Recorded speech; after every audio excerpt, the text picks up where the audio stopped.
So to help us understand projectile motion, let's start with a little diagram or a little scenario here.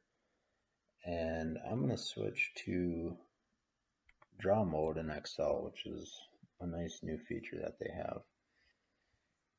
Let's say we have a cliff that is 50 meters off the ground. And there's somebody up here, obviously not to scale, that wants to throw a ball at a certain trajectory. And let's say that's going to have a velocity of 20 meters per second. And then that's going to be at an angle from horizontal of 30 degrees. Now, just intuitively, we can kind of understand that that ball is going to have a certain trajectory, certain flight path that's going to look something like that before it comes and hits the ground. Now, what's cool is we can actually create a graph and a table to understand the flight path of that ball. So let's check out how to do that.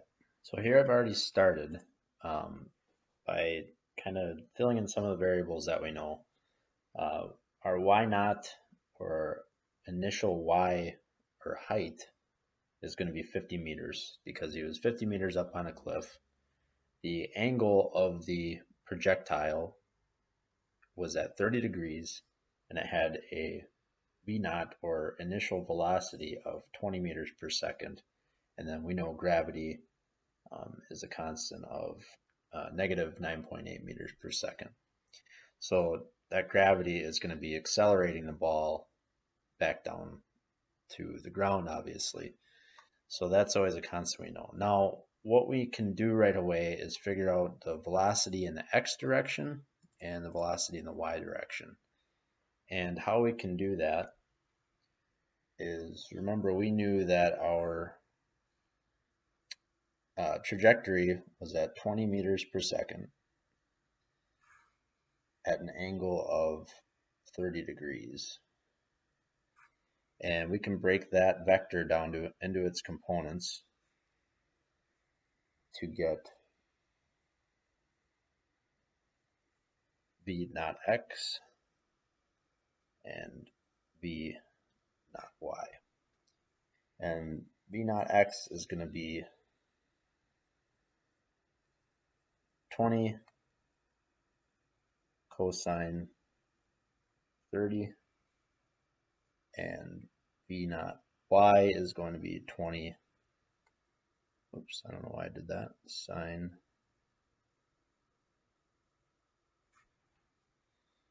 of 30. Extra parentheses there, I guess. So now let's do that in Excel. So again, v naught x is going to be our initial velocity times cosine, and then we got to do the radians function to convert our degrees into radians, because Excel, cosine, sine, all the trigonometric functions take radian values, so we got to convert that from degrees to radians, which is pretty simple. We just got to use that radians conversion. I'm just going to copy and paste that.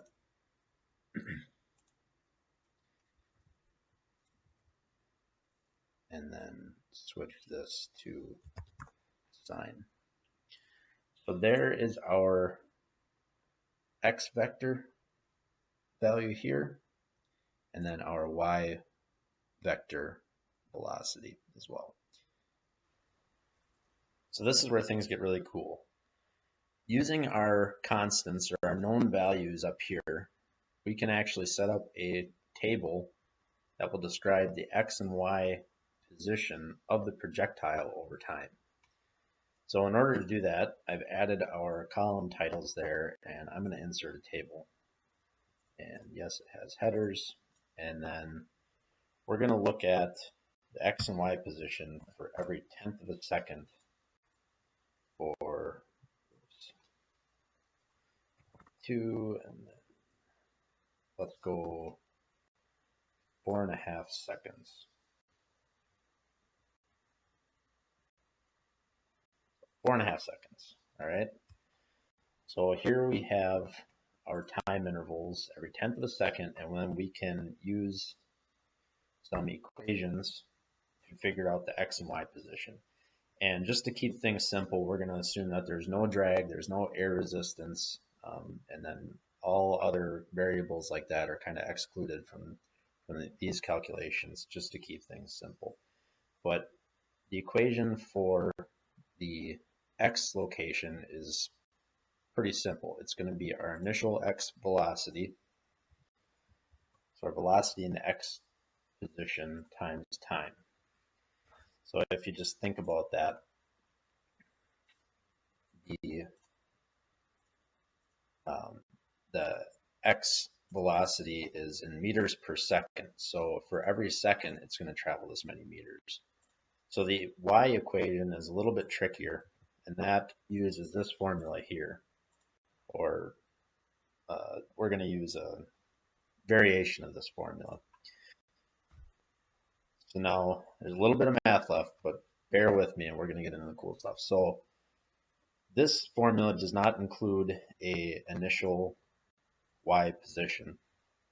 So we have to add that in, and then, oops, we're going to do our initial y position plus this y velocity times time. So our y velocity, lock that, times our time interval. And then this equation says minus, but that is assuming that gravity is just a positive constant, but I've added a negative here. So we'll do plus 0.5 times gravity times our time interval squared. I forgot to lock something. Our gravity. So fix that, and then we can see our y values here. They go up incrementally over time, and then they hit a point, looks like right around 1 second, and then because of gravity, our y position actually starts to come back down as we continue down through time. So now let's select our x and y columns and then insert a scatter chart and check that out. That is our flight path given our variables. And what's cool about Excel now is, since we have everything all set up, we can actually change our variables. So let's change the angle, and we can see how the flight path changes. So it's a great visual that way. So you probably noticed as I changed this, our variables over here, there's a problem with our graph. So if I change this to 80 degrees, our graph updates, but it doesn't show the complete flight path or projectile. And this is a little bit more advanced, so if you aren't feeling like doing math today, probably now is your time to get out. Otherwise, stick around and check this out. We can actually account for that using some math here and make our graph so that it always shows the complete flight path of our projectile. And how we do that is we actually need to calculate first the point where y equals 0. And then we can calculate the amount of time it takes to get to that point using this equation here. And then we can use our quadratic formula in order to calculate for that time. So once we rearrange this formula here for y equals 0, we can then solve for time. So let's do that. I'm going to go back to draw mode and try to draw out this equation. So again, using this formula, we're going to set y equal to 0. So we're going to go 0 equals, remember we have to account for our initial y value over here, so 50 plus v y naught t minus, but remember we have our gravity here has a minus in front of it, so we got to put a plus there, 1/2 gravity times squared. And then we can already see this is looking like a quadratic formula, but, or a quadratic equation, but we need to rearrange this just to make it a little bit easier. Or we could rearrange it so that it has a true quadratic format. Oops. Our 1/2 g t squared plus v y naught t plus 50. Okay, so now that is our quadratic equation that we're going to use to solve for the time it takes to achieve y equals 0. And just to be clear here, remember this part right here is going to be our a in our quadratic formula. This part here will be our b, and then this will be our c. So if we do that in Excel, we need to go negative b, which is going to be our y naught. This is going to be plus or minus, so we'll have to do the max of both. So bear with me. This will come around full circle eventually. So we're going to do negative b plus square root of b squared minus 4 times our a, which is actually this, times 0.5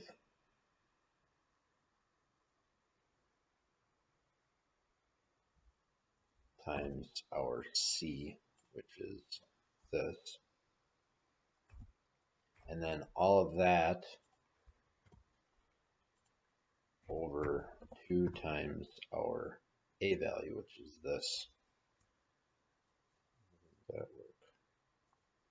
That's times 0.5. Okay, so that is one part of the equation. And like I said, we need to take the max of that value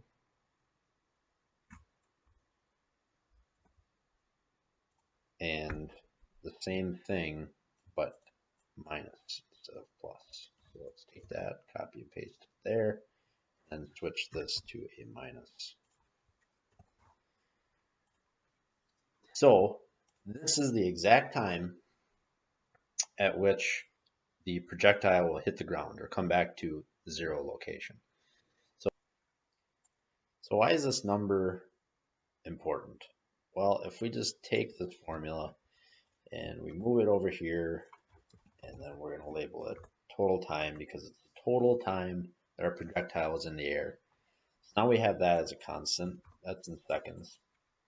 We can use this to calculate the time intervals or the time values based on the number of intervals we have. And in order to do that, we insert a column to the left, and this is basically just going to be a dummy column. And we're going to enter in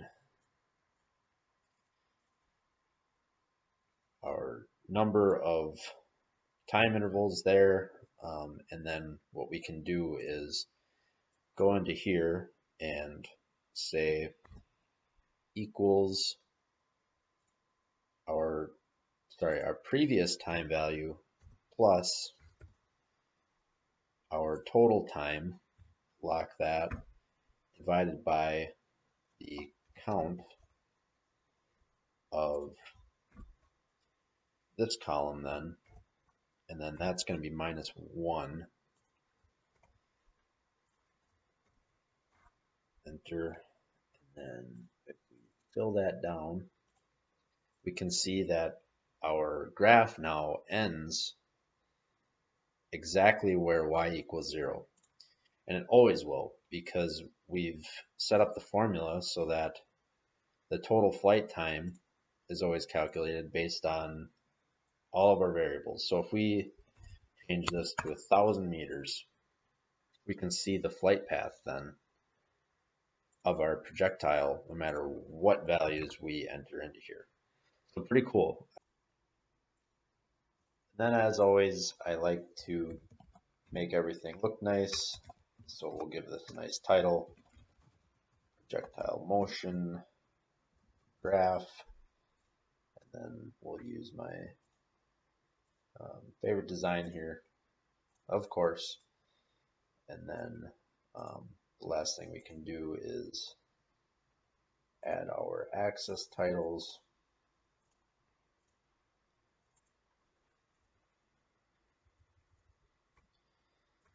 That'll be our Y. This will be our X, and then we should probably specify caps lock is on. It's all in caps. Meters there and here. So there you have it, a dynamic projectile motion graph using Excel. All right, I hope you enjoyed that one. To get more videos as they are released, make sure to hit that subscribe button. If you liked this video, make sure to like and share. And if you didn't like it, well then leave me a comment and let me know how I can improve. Last but not least, this channel is for you. So if you have any suggestions or topics you want me to cover, be sure to let me know. We'll see you next time.